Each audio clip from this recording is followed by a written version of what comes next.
उदास भएको छुइनँ यसो पाएको देखि कुछ भी तो नहीं है मसे तेरे बिना ये जिंदगी जो भी हो मैं so hello guys good morning तपाईहरु सबैजनालाई साथै जय मौसी साथै छिर्जुलो तपाईहरुलाई सो अहिले भने चाहिँ मैले खाना खाइसके अन्त दिन चाहिँ तपाईहरुलाई दिन देखाउनु पर्यो पहिला सो दिन चाहिँ हेर्न सक्नुहुनेछ डुम्मो भइरहेछ नि त सो पानी पनि पर्नु सक्छ अन्त चाहिँ त्यही भएर चाहिँ लसुन चाहिँ पुरा घारी भइरहेछ नि त अन्त चाहिँ दादाले लसुन उखलिहाल्नु बेसी पानीमा राख्यो भने चाहिँ त्यो कुहिन्छ अरे हैन त्यत्रो मेहनत गरेर रोपेको अन्त के फाइदै हुँदैन नि त सो अनि म आज चाहिँ लसुन उखल्नु गइरहेको छु आज त्यस्तो पानी पर्छ त्यति गर्दिन खाली म लसुन मात्रै उखल्छु हैन हेर्नुस् यस्तो बेसी घारी झारघारी सो अनि म चाहिँ कोपीहरु पनि के पाउँछ बोलेर उयो बोकिरहेको छु छोरी हिँड्नु जाने अब यहाँदेखि चाहिँ पहिला तल जम्पिङ गर्छु म रातो कोपीहरु यस्तो गरेर चाहिँ घारी न घारी रहेछ कसरी जानुपर्ने हो लसुनबारीमा घारी जंगल घारी हे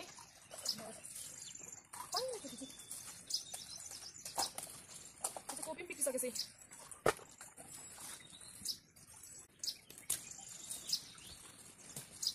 कोपी चाहिँ बिग्रेछ फुलकोपी बिग्रेछ बुर्कौली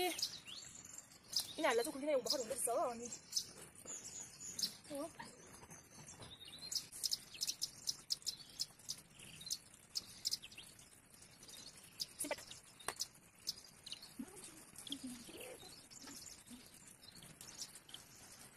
भी तो नहीं है मसे तेरे बिना ये जिंदगी कुछ भी तो नहीं है मसे तेरे बिना ये जिंदगी जो भी हो मैं तेरे साथी र कस्तो चाहिँ भइसक्यो म तपाईलाई देखाउनेछु त पानीले चाहिँ नि प्राय यस्तो राताकुतुक भइसकेछ नि त अहिले तपाईलाई देखाउँछु म हो कुहिसकेछ नि त पानीले गर्दाखेरि चाहिँ पानी कस्तो चाहिँ पर्छ नि त अनि त्यही भएर चाहिँ यहाँ थुपार्दैछु म लसुन चाहिँ अहिले त अस्ति कुहिसक्यो होला सो हामी चाहिँ लेट भयो अलिक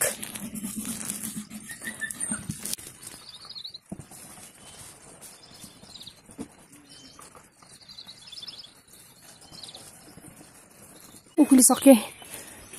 आधा लिएर जाँदैछु यहाँनिर मैले आँगनमा दिइसकेको छु आप्पालाई कि यस्तो माटै ल्याएछ यो माटो चाहिँ फुलमा हाल्नु काम लागिहाल्छ नि त फुलहरू रोप्नु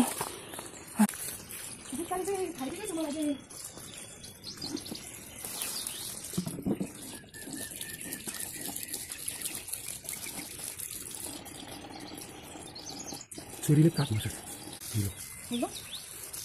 मेरो हात हेर्नुहोस् यहाँनिर धुनु पर्दैन यस्तो पार्यो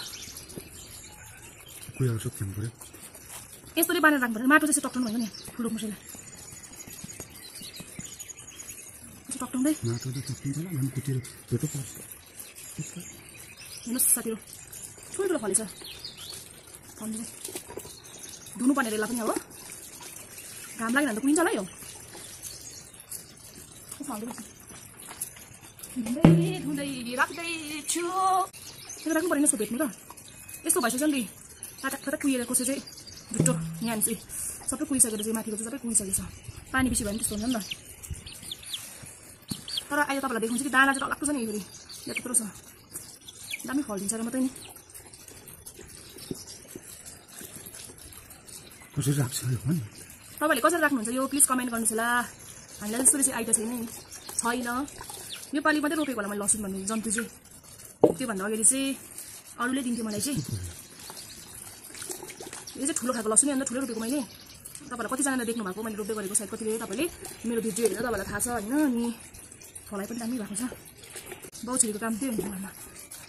लसुन गोड्यो घडी मक्कै गोड्यो अलैँची गोड्यो यो त के हो यो त प्याज हो क्या हो चस्को छेउमा रोपेको त छैन क्या भाइ मसिनो यहाँको त छैन अस्ति चस्को पनि रोपेको नि त्यो छ के गर्नु साथीहरू हो पानी मात्रै पर्छ हाम्रोमा चाहिँ सानो बिटा पारेको है कसैले सानो फल्छ कसैलाई मन नभयो होला हेलो चाहिँ हेलो लाइक पसन्द लाइक हेलो ओरी मेरो माइक ला नत्र चाहिँ हेलो पसन्द गर्छु कसैले हेलो चाहिँ के खाइछ ल कसैले के गर्छ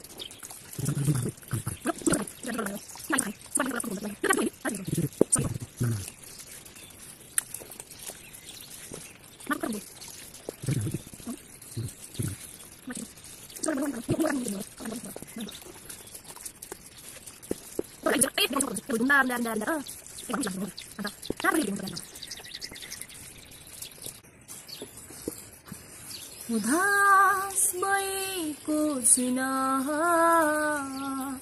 यसो पाएको देखि उदास भएको छैन यसो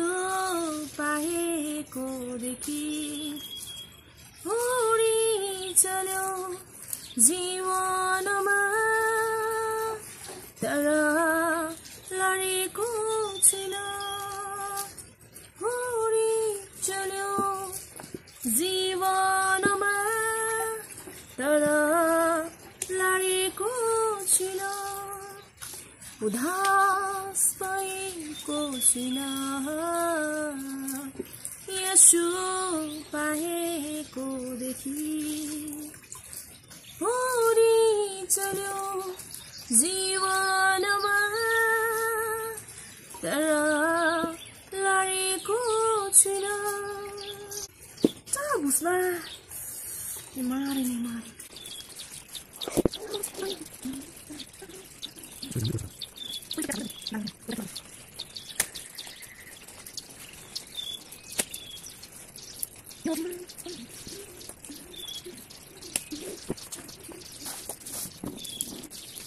हेर्नुहोस् ए लसुन कसैले दामी दामी राखेको कति लसुन अब चाहिँ हामी डल्ला पार्नुपर्छ हेरिराख्नुहोस् हेर्नुहोस् लसुनको हामी चाहिँ पिछापि लगाउँदैछौँ अन्त चुट्टेको ओर्छु चाहिँ खाँदैन यसलाई त सुकाउनुपर्छ नि त सो हामी धोइरहेको छ होइन कुहिने डर हुन्छ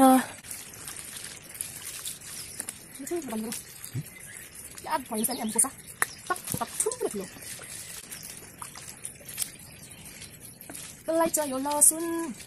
यसको दाना हेर्दाखेरि आहा आहा कति दामी दाँत जस्तो सिटो म के गर्नु दाँत चाहिँ सेतो छ त काले त होइन रहेछ कता कता मोटा गोली बान्नु पर्छ नि